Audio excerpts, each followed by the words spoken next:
Hello again. Are you ready to read chapter 2 of Rebecca from Sunnybrook Farm? I hope you enjoyed the first chapter. I certainly did. I already really like Rebecca a lot. So we'll see what happens from here. Chapter 2, Rebecca's Relations. They had been called the Sawyer girls when Miranda at 18, Jane at 12, and Aurelia at 8 participated in the various activities of village life. And when Riverboro fell into a habit of thought or speech, it saw no reason for falling out of it, at any rate in the same century. So, although Miranda and Jane were between 50 and 60 at the time this story opens, Riverboro still called them the Sawyer girls. They were spinsters, but Aurelia, the youngest, had made what she called a romantic marriage and what her sisters termed a mighty poor speculation. There's worse things than being old maids, they said. Whether they thought so is quite another matter. The element of romance in Aurelia's marriage existed chiefly in the fact that Mr. L.D.M. Randall had a soul above farming or trading and was a votary of the muses. Not sure what that means, a votary of the muses. Let's see if it explains if we read on. He taught the weekly singing school, then a feature of village life, in half a dozen neighboring towns. He played the violin and called off at dances or evoked rich harmonies from church melodeons on Sundays.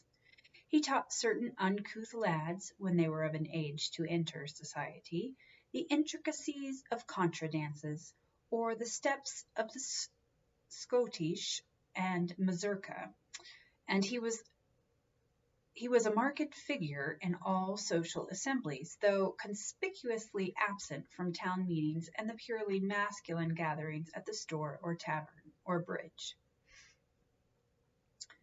So what's a votary? I'm going to go back and look that up because I'm still not quite sure what things are. A votary is a person such as a monk or nun who has made vows of dedication to religious service. A devoted follower, adherent, or advocate of someone or something. The example sentence is, he was a votary of John Keats. So a votary of the muses, I'm sure you learned what the muses were in your classes, because that's something from Greek mythology, correct? Or am I wrong? If you were here, you could tell me. Yes, I'm looking it up. In Greek and Roman mythology, each of 9 goddesses, the daughters of Zeus and Mnemosyne, who presided over the arts and sciences. So he was dedicated to the arts and sciences. The arts, it sounds like, because he did dancing and singing and stuff like that. So there you go, a new phrase for you that you can use. Stop being a votary of the muses. Or, you're such a votary of the muses. Interesting. To remember that one too. Okay. So, next paragraph. His hair was a little longer, his hands a little whiter, his shoes a little thinner, his manner a trifle more polished than that of his soberer mates. Indeed, the only department of life in which he failed to shine was the making of sufficient money to live upon. Luckily, he had no responsibilities. His father and his twin brother had died when he was yet a boy, and his mother, whose only noteworthy achievement had been the naming of her twin sons, Marquis de Lafayette and Lorenzo de Medici Randall, had supported herself and educated her child by making coats up to the very day of her death. She was wont to say plaintively, "I'm afraid the faculties was too much divided up between my twins. LDM is awful talented, but I guess MDL would have been the practical one if he had lived. LDM was practical enough to get the richest girl in the village, replied Mrs. Robinson. Yes, sighed his mother. There it is again. If the twins could have married Aurelia Sawyer, 'twould have been all right. LDM was talented enough to get Reilly's money, but MDL would have been practical enough to have kept it. Aurelia's share of the modest Sawyer property had been put into one thing after another by the handsome and luckless Lorenzo de' Medici. He had a graceful and poetic way of making an investment for each new son and daughter that blessed their union. A birthday present for our child, Aurelia, he would say, a little nest egg for the future. But Aurelia once remarked in a moment of bitterness that the hen never lived that could sit on those eggs and hatch anything out of them. Miranda and Jane had virtually washed their hands of Aurelia when she married Lorenzo de Medici Randall. That's a mouthful for a name, huh? Lorenzo de Medici Randall.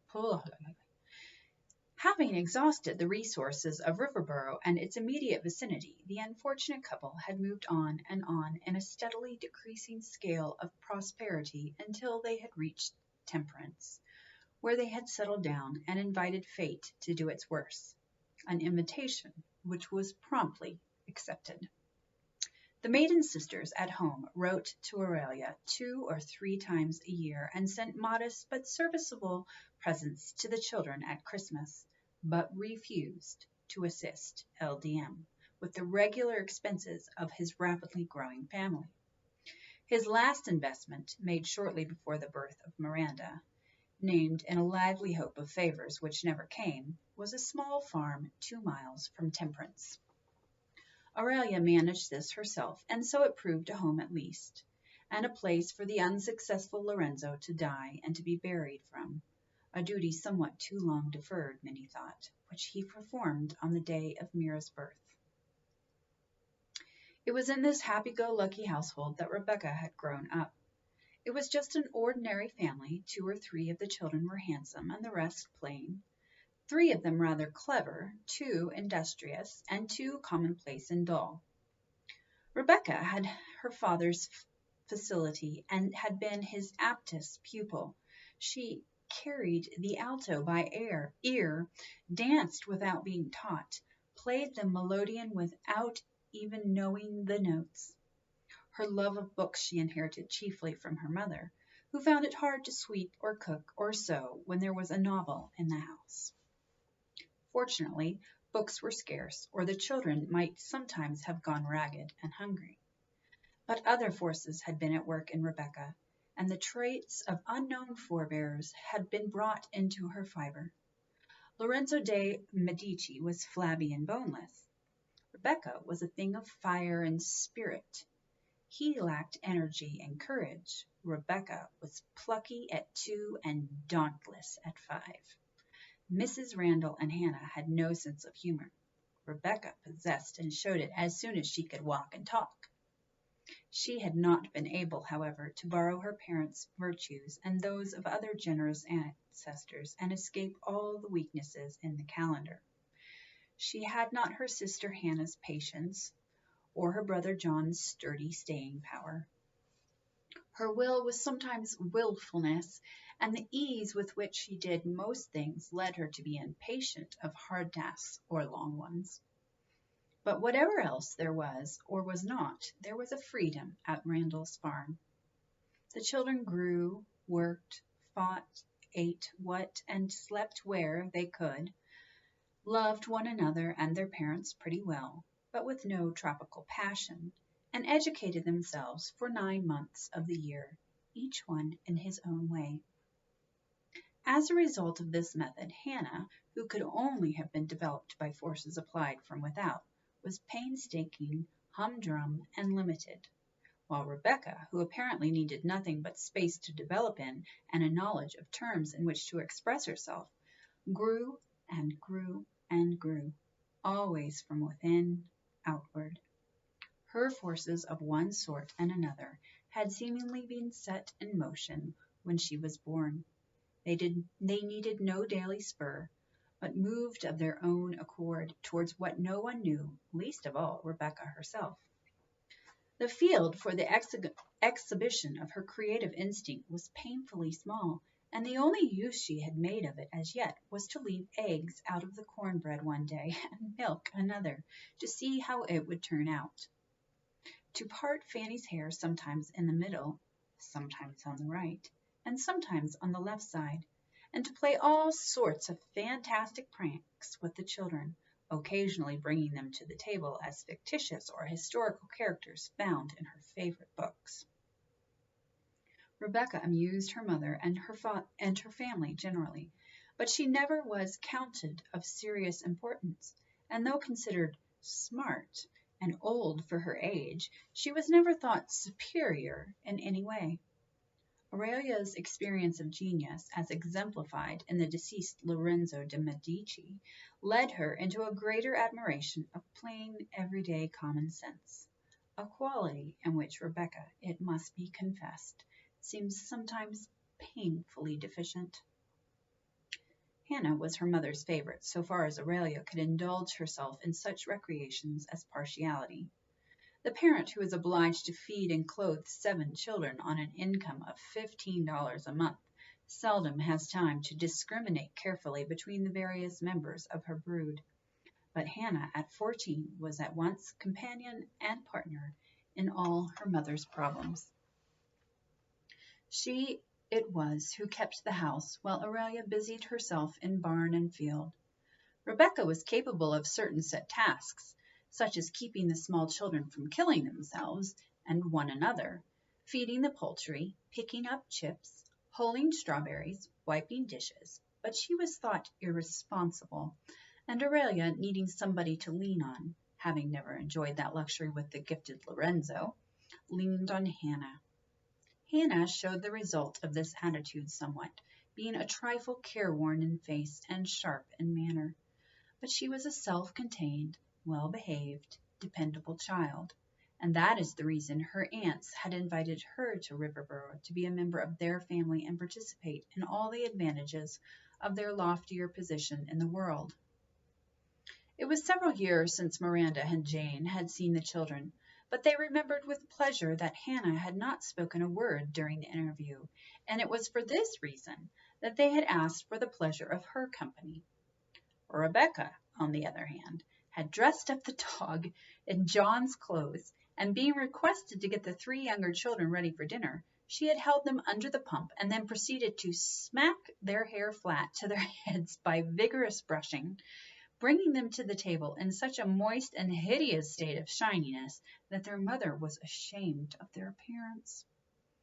Rebecca's own black locks were commonly pushed smoothly off her forehead, but on this occasion she formed what I must perforce call by its only name, a spit curl, directly in the center of her brow, an ornament which she was allowed to wear a very short time, only in fact till Hannah was able to call her mother's attention to it, when she was sent into the next room to remove it and to come back looking like a Christian. This command she interpreted somewhat too literally, perhaps, because she contrived I really like Rebecca, because she contrived in a space of 2 minutes an extremely pious style of hairdressing, fully as effective, if not as startling, as the first. These antics were solely the result of nervous irritation, a mood born of Miss Miranda Sawyer's stiff, grim, and martial attitude. The remembrance of Rebecca was so vivid that their sister Aurelia's letter was something of a shock to the quiet, elderly spinsters of the brick house, for it is said that Hannah could not possibly be spared for a few years yet, but Rebecca would come as soon as she could be made ready, that the offer was most thankfully appreciated, and that the regular schooling and church privileges, as well as the influence of the Sawyer home, would doubtless be the making of Rebecca. And that is the end of that chapter. Oh, I'm so looking forward to seeing the interaction of Rebecca and her 2 aunts. This could prove to be quite a hilarious little book here. What do you think is going to happen? I bet she gets into some real pickles, as they might say. All right. Well, that was a short chapter. I will see you next time. Bye.